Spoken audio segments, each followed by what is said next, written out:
தூத்துக்குடி மாவட்டம் மழை பாதிப்புகளில் இருந்து மெல்ல மீண்டு வருகிறது. தூத்துக்குடி மாவட்டத்தில் விவசாய பாதிப்புகள் குறித்து கணக்கெடுப்பு நடத்தப்பட்டு வருவதாக மாவட்ட ஆட்சியர் இளம்பகவத் கூறியுள்ளார்.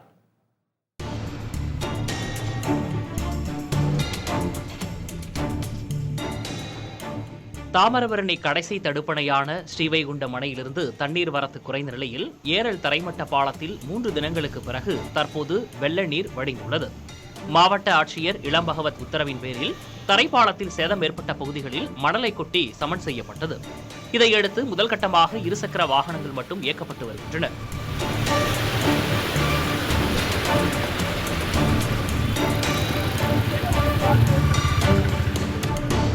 தூத்துக்குடி மாவட்டத்தில் வெள்ளம் காரணமாக தனித்தீவாக காட்சியளித்த புன்னக்காயலின் தற்போதைய நிலை இதுதான். தொடர் மழையால் 3 நாட்களாக 300க்கும் மேற்பட்ட இடங்களை வெள்ளம் சூழ்ந்து காணப்பட்டது. புன்னக்காயல் குடியிருப்பு பகுதிகளில் சூழ்ந்துள்ள மழைநீர் முற்றிலும் அகற்றப்பட்டது. தற்போது புன்னக்காயல் மீனவ கிராமம் இயல்பு நிலைக்கு திரும்பியுள்ளது.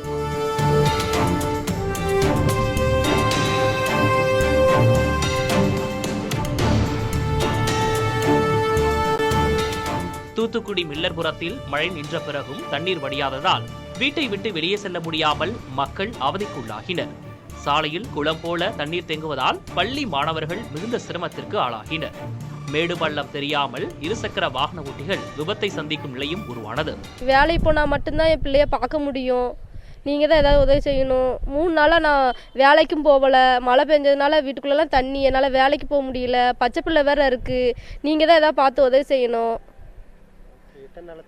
3 நாளாக தண்ணியாக தான் கிடக்கு. மழை பெஞ்சு ரொம்ப தண்ணி, வீட்டுக்குள்ளெல்லாம் தண்ணி வந்துட்டு எல்லா பொருளையும் தூக்கி மேலே வச்சுருக்கோம்.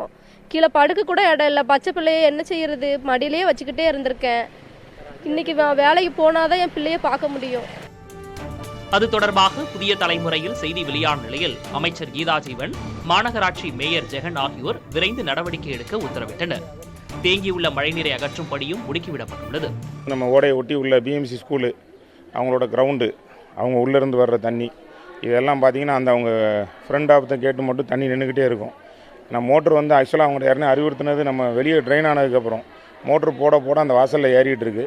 அதான் அவங்க மோட்டர் நிப்பாட்ட சொல்லியாச்சு. ஏன்னா அவங்கள்ட்ட உள்ள எம்டி தனியாக நேரடியாக ட்ரெயினுக்கு கொண்டு போகணும். அவங்களும் ரோட்டில் விடுறதுனால கிட்டத்தட்ட ஒரு 10 ஏக்கர் இடத்து தனியாக வெளியே விடுறாங்க. நிப்பாட்ட சொல்லியாச்சு. அதான் காலைல 4 மணிக்கு தண்ணி இல்லாத திருப்பி வந்திருக்கு. இல்லைனா அவங்கள வந்து ஏன் ஸ்கூல் வச்சிங்க கேட்டதுக்கு அந்த ரீசன் சொன்னாங்க. நிப்பாட்டியாச்சு. இதை அதை தொட்டு யாருன்னா ஹவுசிங் போர்டு 10 தெரு இருக்குது. இதே மாதிரி இதேமாதிரி முட்டு தெரு இங்கே ஒரு இருக்குது, அங்கே ஒரு இருக்குது. இதில் உள்ள தண்ணியை உடனே எடுக்கணுங்கிறதுக்கு மக்களோட கோரிக்கைகள். ஏன்னா இதில் வந்து மற்ற இடத்தெல்லாம் வடிஞ்ச பிறகு தான் எடுக்க முடியும். Housing board, Millerpuram housing board பகுதி மிகவும் பள்ளமான ஒரு ஏரியா. இங்கே வந்து தண்ணியெல்லாம் மோட்டர்லாம் தண்ணியில் முங்கி இருக்கிறதுனால கூடுதல் மோட்டர் ஃபிக்ஸ் பண்ணி தண்ணியை வேகமாக வெளியேற்றும் பண்ணி நடைபெற்று வருகிறது. இதற்கிடையே கயத்தாறு தாலுகாவில் மழை காரணமாக 20,000 ஏக்கர் பரப்பளவிலான பயிர்களை தண்ணீர் சூழ்ந்தது. உளுந்து, பாசிப்பயிறு, மக்காச்சோளம், குதிரைவாளி, கேழ்வரகு என மானாவாரி பயிர்களை வெள்ளம் சூழ்ந்த நிலையில் மக்காச்சோள பயிர்களும் பாதிக்கப்பட்டுள்ளன.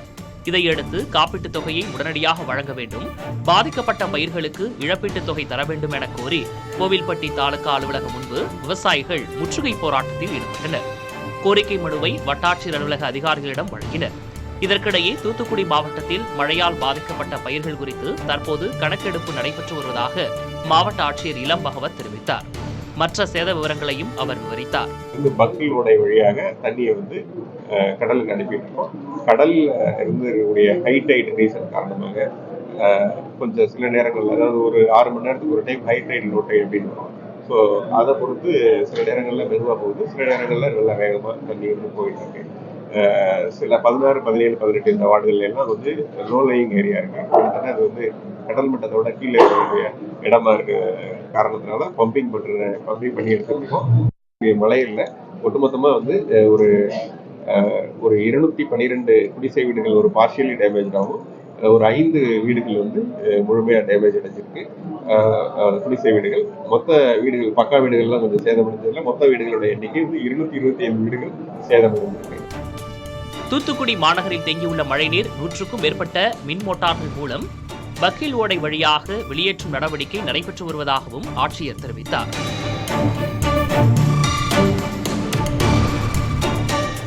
புதிய தலைமுறைக்காக தூத்துக்குடி மாவட்டத்திலிருந்து செய்தியாளர்கள் ராஜன், சுடலைமணி செல்வன் மற்றும் மணிசங்கர்.